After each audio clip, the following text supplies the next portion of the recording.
Yan, nandito po tayo ngayon sa 1.5 hektar. So ito po ay titulado TCT. Yan. So bali mula po dun sa Barangay Road ay 100 meters lang. So may dalawang pitak po tayong tubigan. Sa nyug naman po ay more or less ay 200 kapunong niyog. So ang nilalaman naman po ng property about sa mga fruit bearing. Meron po tayong pili, kayumito.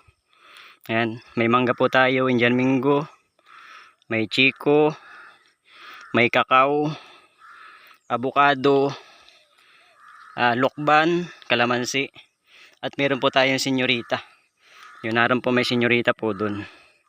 Ito na po yung property niya, bali 80% flat, 20% yung slope. So, 1 minuto lang po galing sa Barangay Road, nandito na tayo sa property. So mauuna po nating daanan yung property, tawid lang po tayong tubigan. Ito na po yung mga niyugan. Yung tubigan po ay nandun, dikit po doon sa kabila. Kaya bali 100 meters lang po ang layo natin mula doon sa Barangay Road. Kung sa bayan naman po ng Lopez ay bali 3.5 kilometers or 10 to 15 minutes lang papunta rito sa property.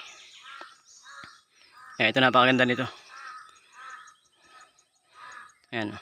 Nyug naman po natin ay nakakarbis po tayo ng 2,000 hanggang 3,000 kabuong niyog. So ito po ay kulang-kulang 1 tinulada. Pero pagka marami po ang bunga ng niyog ay bali 1 tinulada po to. Depende po sa season ng bunga ng niyog. Ayan, kita naman po niyo mga bunton malalaki. Ayan pa. Po ang kagandahan dito.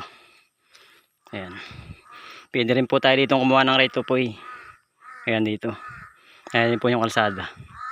Pwede rin po doon sa kabila. Ayan.